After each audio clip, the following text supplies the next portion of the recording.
ម្សិលមិញខ្ញុំបានផុសវីដេអូរបៀបដែលគេ hack យក account របស់ខ្ញុំហើយចាយពេជ្រខ្ញុំអស់ជាច្រើនហើយបន្ទាប់ពីផុសហើយគឺខ្ញុំទទួលបាន comment ច្រើនខ្លាំងមែនទែនពីបងប្អូនយើងដែលគាត់បានប្រាប់ថារបៀបដែលគេ hack account របស់ខ្ញុំបានគឺតាមរយៈ bypass ដែលគេនិយាយទៅឲ្យតែស្គាល់ password Moon Tool របស់ខ្ញុំហើយនិង email របស់ខ្ញុំគឺគេដឹងតែ log account ខ្ញុំបានជារៀងរហូតយកហ្មងសម្រាប់ពេលបច្ចុប្បន្នហ្នឹងអញ្ចឹងអាហ្នឹងក៏ជារបៀបមួយថ្មីដែលខ្ញុំទៅតែលឺតាក់ទងជាមួយនឹង game Mobile Legends ហ្នឹងឯងនិយាយមែនតែបើសិនជានិយាយទៅរបៀបដែលគេ hack យក account ខ្ញុំទៅហ្នឹងវាជាកំហុសរបស់ខ្ញុំដែរដែលខ្ញុំពេលពីមុនហ្នឹងគឺធ្លាប់ឲ្យ account របស់ខ្ញុំគេលេងច្រើនអ្នកពេកអញ្ចឹងដែលធ្វើឲ្យមានដង្កូវក្នុងសាច់ខ្លះគឺវាយក account ខ្ញុំយកទៅធ្វើស៊ីអញ្ចឹងជាដើមទៅដែលខ្ញុំ set មែនតើខំ account លេងហើយ share account ខ្ញុំទៅឲ្យអ្នកគេណៃតទៀតជាក្បាលហ្មងអញ្ចឹងឥឡូវយើងចូលមកដល់ប្រធានបទរបស់យើងនៃវីដេអូនេះវិញវីដេអូមួយនេះគឺខ្ញុំចង់និយាយតាក់ទងជាមួយនឹងរបៀបការពារ account របស់យើងម្ដងទៀតព្រោះលើកនេះបន្ទាប់ពីខ្ញុំបានជជែកជាមួយនឹងអ្នកជំនាញខាងការពារទៅលើ account ហើយរបៀបដែលគេ hack ខ្ញុំហើយលើកនេះគឺខ្ញុំអាចនិយាយថាច្បាស់ភ្លឺភ្នែកស្វាងចេះហ្មងអញ្ចឹងក៏ខ្ញុំចង់ចែកម្លែកទៅកាន់អ្នកទាំងអស់គ្នាដែរហើយគឺបានប្រដៅមួយនេះដែលគាត់ប្រាប់ខ្ញុំនេះនិយាយទៅគាត់ឆាតប្រាប់ខ្ញុំឡើងក្បោះក្បាយអស់ចម្ងល់លេងហ្មងតាំងពីរបៀបដែលគេ hack របៀបដែលគេចូល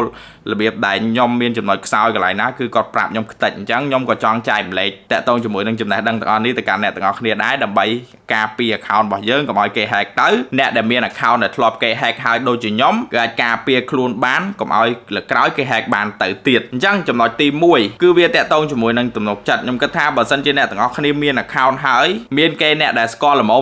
មសុំ account យើងលេងអីខ្ញុំគិតថាមិនបាច់ឲ្យទេព្រោះកុំឲ្យមានកំហុសដូចជាខ្ញុំដោយសារតែខ្ញុំឲ្យ account ទៅគេខ្ចីលេងហ្នឹងហើយទៅបានធ្វើ account ខ្ញុំគេ hack ទៅបានបែបនេះអញ្ចឹងខ្ញុំគិតថាអ្នកទាំងអស់គ្នា account ខ្លួនឯងកុំឲ្យគេលេងច្រើនពេកអីលើកលែងមិត្តចិត្តស្និទ្ធឬក៏បងប្អូនយើងចាំយើងឲ្យខ្ចីលេងតាមហ្នឹងទៅមនុស្សដែលយើងអាចនិយាយបានថាទុកចិត្តបាន 100% ហ្នឹងចំណុចទី1មកអាហ្នឹងធំជាងគេអ្នកទាំងអស់គ្នាហើយចូលដល់ចំណុចទី2វិញម្ដងគឺតាក់ទងជាមួយនឹងការការពារទៅលើ account របស់យើងតាក់ទងជាមួយនឹង security ហ្នឹងដូចខ្ញុំនិយាយការពីវីដេអូមុនហ្នឹងអញ្ចឹងត្រង់កន្លែង security នៅកន្លែង account របស់ Mobile Legends យើងហ្នឹងអ្នកទាំងអស់គ្នាព្យាយាមបំពេញ feel ឲ្យបាន 100% ដូចជាខ្ញុំមកហើយមួយទៀតនោះគឺតាក់ទងជាមួយនឹង secondary password ដែលជា password សម្រាប់ការទិញ item និង password សម្រាប់នៅពេលដែលយើង connect account របស់យើងចូលទៅកាន់ platform អីមួយដែល password មួយនេះខ្ញុំអាចនិយាយថាជា password ដែលចាំបាច់បំផុតក្នុងការមានសម្រាប់ account របស់យើងនិយាយទៅអាហ្នឹងដូចជាទ្វារទី2នៃផ្ទះរបស់យើងអញ្ចឹងកុំឲ្យចោលចូលមកកាន់បន្ទប់របស់យើងបានអាហ្នឹងវារបៀបអញ្ចឹងហើយចូលមកដល់ចំណុចទី3វិញគឺតាក់ទងជាមួយនឹង Moon Tool account ហើយនឹង Gmail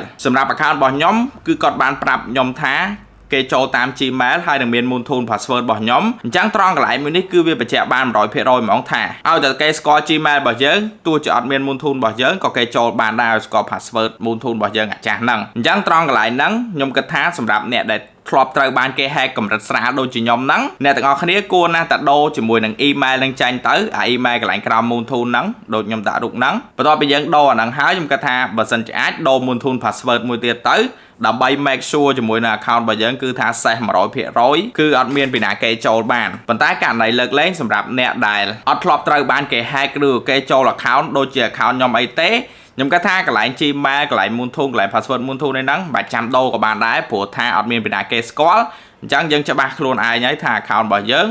គឺដឹងតែសុវត្ថិភាពហ្មងចូលមកដល់ចំណុចទី4វិញម្ដងគឺការ check រៀងរាល់ពេលដែលយើងចូលលេងខ្ញុំអាចនិយាយបានថាសម្រាប់រយៈពេលមួយសប្តាហ៍ឬក៏2-3ថ្ងៃម្ដងអ្នកទាំងអស់គ្នាគួរតែឆែកមើលជាមួយនឹងកន្លែង device management ថាតើមាន device ណាខ្លះ lock ចូល account របស់យើងឬក៏អត់ព្រោះថាអាចពួកអាខ្លះនៅពេលដែលវា hack បាន account យើងហើយគឺវាធ្វើអីទេប៉ុន្តែវាសង្ងំនៅ account របស់យើងហើយចាំមានឱកាសណាល្អបានវាយក account យើងអញ្ចឹងកន្លែងហ្នឹងអ្នកទាំងអស់គ្នាគួរតែឆែកមើលទៅអាសាឆែកមើលទៅអាចថាមួយអាទិត្យម្ដងឬក៏មួយអាទិត្យ2ដងឬក៏មួយថ្ងៃម្ដងអីកាន់តែល្អទៀតព្រោះពេលដែលចូលទៅកាន់កន្លែងហ្នឹងក៏វាមិនខាតពេលវេលាអីណាដែរអញ្ចឹងអ្នកទាំងអស់គ្នាអាសាឆែកមើលផងតាក់ទងជាមួយនឹងកន្លែង device ដែលបាន lock ចូលទូរស័ព្ទរបស់យើងហ្នឹងហើយចូលដល់ចំណុចទី5វិញម្ដងគឺតាក់ទងជាមួយនឹង trust device account របស់ខ្ញុំអាចនិយាយបានថាខ្ញុំហេងខ្លាំងមែនតើដោយសារតែលើកទី1មាន trust device នៅទូរស័ព្ទគ្នាខ្ញុំលើកទី2និងលើកទី3គឺមាន trust device នៅទូរស័ព្ទរបស់ខ្ញុំអញ្ចឹងទៅធ្វើឲ្យខ្ញុំ recover account របស់ខ្ញុំបានមានភាពងាយស្រួលអត់សូវជាពិបាកអីច្រើនទេហើយសម្រាប់អ្នកទាំងអស់គ្នាវិញបើសិនជា account ហ្នឹងគឺជា account របស់យើងហើយព្យាយាមលេងនៅលើទូរស័ព្ទណាមួយឲ្យជាក់លាក់ទៅដើម្បីឲ្យ account មួយហ្នឹងវា trust ទៅលើទូរស័ព្ទមួយហ្នឹងនិងនៅពេលដែលមានបញ្ហាកម្រិតស្រាលដូចជាខ្ញុំគឺយើងអាច ជួយ account យើងមកវិញបានតន់ពេលវេលាល្អកុំឲ្យចាំដល់តែគេ hack យកទៅបាត់ទៅនឹកឃើញតែទឹកភ្នែកជូរក្បាលជង្គង់តាមក្រោយអញ្ចឹងគឺ5ចំណុចហ្នឹងហើយដែលវាតាក់ទងជាមួយនឹងរបៀបការពារ account របស់យើងសម្រាប់ពេលបច្ចុប្បន្ននេះប៉ុន្តែបើសិនជាការ update Mobile Legends update ទៅមុខទៀតអាចនឹងមានវិធីផ្សេងទៀតខ្ញុំមិនដឹងទេប៉ុន្តែសម្រាប់ពេលបច្ចុប្បន្ននេះគឺ5ចំណុចដែលខ្ញុំបាននិយាយហ្នឹងគឺ 100% គឺអត់បាត់ account ទេព្រោះខ្ញុំបានសួរបញ្ជាក់គាត់ដូចគ្នាគាត់ថាអត់បាត់ទេអញ្ចឹងរបៀបដែលយើងការពារ account គឺយើងបានដឹងហើយឥឡូវខ្ញុំចង់និយាយតាក់ទងជាមួយនឹងអ្នកដែលត្រូវបានគេ hack account យកទៅបាត់ហើយព្រោះមានគ្នាយើងច្រើនមែនតើគាត់ឆាតមកឲ្យខ្ញុំជួយ recover account របស់គាត់ថាបង account ខ្ញុំគេ hack ទៅបាត់ហើយជួយខ្ញុំបន្តិចមកខ្ញុំចង់ប្រាប់វិញថាចេះមិនមែនខ្ញុំអត់ចង់ជួយទេប៉ុន្តែជំនាញរបស់ខ្ញុំគឺអត់ចេះទេក្នុងការ recover account យកមកវិញដែរមិនមែនជា account របស់ខ្ញុំព្រោះកម្រិតដែលខ្ញុំចេះគឺវាស្រាលក្នុងការការពារខ្លួនបន្តិចបន្តួចហ្នឹងទេបើឲ្យខ្ញុំទៅធ្វើជួយយក account អ្នកទាំងអស់គ្នាវិញគឺខ្ញុំជួយឲ្យបានដែរអ្នកទាំងអស់គ្នាខ្ញុំនិយាយតាមត្រង់ហ្មងអាហ្នឹងណាព្រោះថាខ្ញុំដឹងព័ត៌មានហើយនឹងខ្ញុំចែកលេខតាក់ទងជាមួយនឹង5ចំណុចនេះគឺខ្ញុំបានមកពីគេដូចគ្នាប្រហែលចំណុចហ្នឹងដែលក្នុងការការពារ account របស់យើងឲ្យទទួលបាន 100% សុវត្ថិភាពប៉ុន្តែសម្រាប់អ្នកដែលគេ hack account ទៅបាត់ហើយមិនបាច់ភ័យទេអ្នកទាំងអស់គ្នាព្រោះថាចាប់ពីយប់នេះតទៅគឺខ្ញុំបាន add brother ដែលគាត់ជួយប្រាប់តាក់ទងជាមួយនឹង account ហ្នឹងចូលទៅកាន់ក្រុមរបស់ខ្ញុំហើយខ្ញុំនឹងដាក់ tag name ឲ្យគាត់នៅយប់នេះថាជាអ្នកធ្វើ account នៅពេលដែលគេ hack account របស់យើងទៅនិយាយទៅគាត់ក៏មានសេវាកម្មផ្សេងដែរតាក់ទងជាមួយនឹងនៅពេលដែលគេ hack ហ្នឹងគឺគាត់អាចជួយមកវិញបានប៉ុន្តែ requirement ដែលគាត់ត្រូវការឲ្យខ្លះពីយើងចាំអ្នកទាំងអស់គ្នានិយាយទៅអញ្ចឹងបើសិនជាអ្នកទាំងអស់គ្នាចង់ retrieve account ឬក៏ recover account របស់យើងដែលត្រូវបានគេ hack ហ្នឹងយកមកវិញគឺអាចចូលទៅកាន់ក្រុម Telegram របស់ខ្ញុំ link គឺខ្ញុំដាក់នៅ bio account TikTok របស់ខ្ញុំហើយអញ្ចឹងគឺអ្នកទាំងអស់គ្នាចូលទៅហើយឆាតប្រាប់នៅក្នុងក្រុមរបស់ខ្ញុំទៅថាខ្ញុំបាត់ account ឯងចេះទៅគឺគាត់នឹង reply នៅក្នុងក្រុមហ្នឹងហើយអ្នកទាំងអស់គ្នាអញ្ចឹងអានេះគឺជាមុខងារថ្មីនៃក្រុមរបស់ខ្ញុំ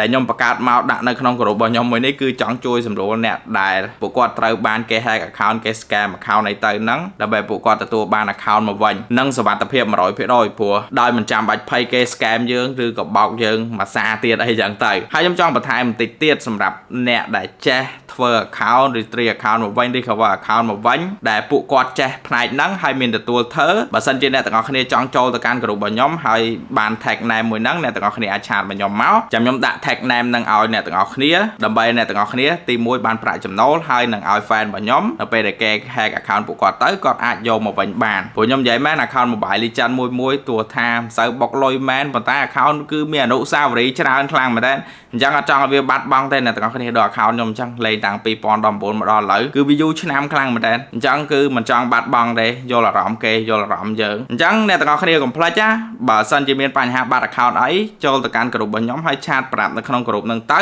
គឺនឹងមានអ្នកចាំជួយ support ទៅដល់អ្នកទាំងអស់គ្នាហើយសម្រាប់អ្នកដែលចេះ support តាក់ទងជាមួយនឹងការធ្វើ account ឬក៏ account យកមកវិញអីហ្នឹងកុំភ្លេចឆាតមកខ្ញុំមកចាំខ្ញុំ add ចូលក្រុមហើយដាក់ tag name ឲ្យជាពិសេសដើម្បីអ្នកទាំងអស់គ្នាក្នុងការ recover account របស់គេយកមកវិញទៅទទួលបានប្រាក់ចំណូលសម្រាប់អ្នកទាំងអស់គ្នាដូចគ្នាអញ្ចឹងវីដេអូមួយហ្នឹងកើតឡើងបានក៏មាន V-Shop KH ដែរ Fan Alaska ទៅដាក់ពេជ្រនៅណា